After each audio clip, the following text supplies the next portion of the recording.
दोस्तों, लंबे समय तक दुनिया मानती थी कि दुनिया का सबसे बड़ा सांप टाइटनोबोआ है, जिसकी लंबाई करीब 13 मीटर से भी लंबी थी।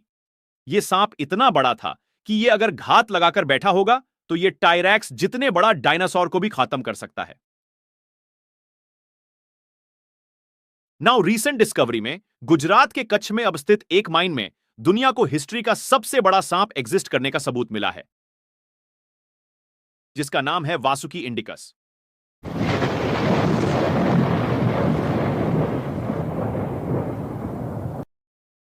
हाल ही में आईआईटी के रिसर्च के अनुसार हिस्ट्री में धरती का सबसे लंबा सांप वासुकी को बताया जा रहा है। इसकी लंबाई करीब 15 मीटर से भी ज्यादा था। हिस्ट्री में यह सांप दुनिया का सबसे बड़ा डायनासोर को एक ही बार में निगल सकता था। दोस्तों, वासुकी इंडिकस का साइज कंपेयर करें तो यह करीब 10 इंसानों करीब लंबा होगा।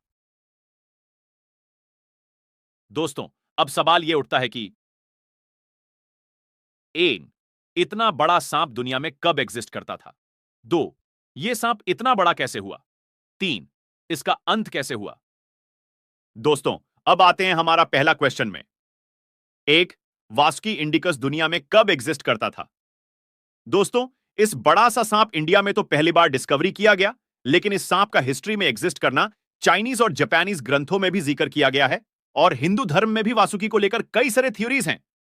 दोस्तों, वैज्ञानिकों ने वासुकी इंडिकस का फसील का कार्बन रीडिंग किया तो पाया गया कि यह सांप करीब 45 टू 50 मिलियन साल पहले का था, जो हमारे धरती पे कई बरस तक राज किया। दोस्तों, अब सेकंड क्वेश्चन में आते हैं। यह सांप इतना बड़ा कैसे हुआ? दोस्तों देखिए, करीब 65-70 मिलियन साल पहले दुनिया से डायनासोर एक्सटिंक्ट हो गए। इनके जाने के बाद धरती में अब कोई बड़ा सा जीव एग्जिस्ट नहीं करता था, क्योंकि उस टाइम धरती का टेम्परेचर हाई होने के कारण सिर्फ रेंगते हुए एनिमल्स ही एग्जिस्ट कर पाते थे। ये हाइट में छोटे होने और कोल्ड ब्लडेड होने के वजह से ये वातावरण को सह सकते थे। उस समय कोई बड़ा जिब ना होने के कारण ये जिब आराम से शिकार करके हद से ज्यादा बढ़ाने लगे और समय के चलते ये बड़ा होने लगे। तो अब आते हैं हमारे आखिर क्वेश्चन में। तीन, इसका अंत कैसे हुआ? दोस्तों, ये विशालकाय सांप का अंत का कारण डायनासोर की तरह ही था, पर उनके टाइम में एक्सट्रीम हीट के चलते वो मर गए। वैसे ही वासुकी इंडिकस के साथ भी हुआ। धीरे धीरे क्लाइमेट हद से ज्यादा ठंडा होने लगे। दोस्तों, नॉर्मली सांप हीटेड एरिया में रहना पसंद करते हैं। इसके कारण आपको सांप कभी अटलांटिक और आइसलैंड जैसे ठंडी जगह में नहीं दिखेंगे। दोस्तों, वैसे ही जब आइस एज शुरू हुआ, उसके बाद इन बड्ढे क्रीचर को कहीं पर भी जगह नहीं मिली। अर्थ के एक्सट्रीम कोल्ड टेम्परेचर में रहना इनके लिए मौत का कारण बना और धीरे धीरे इस प्रजाति का भी अंत हुआ।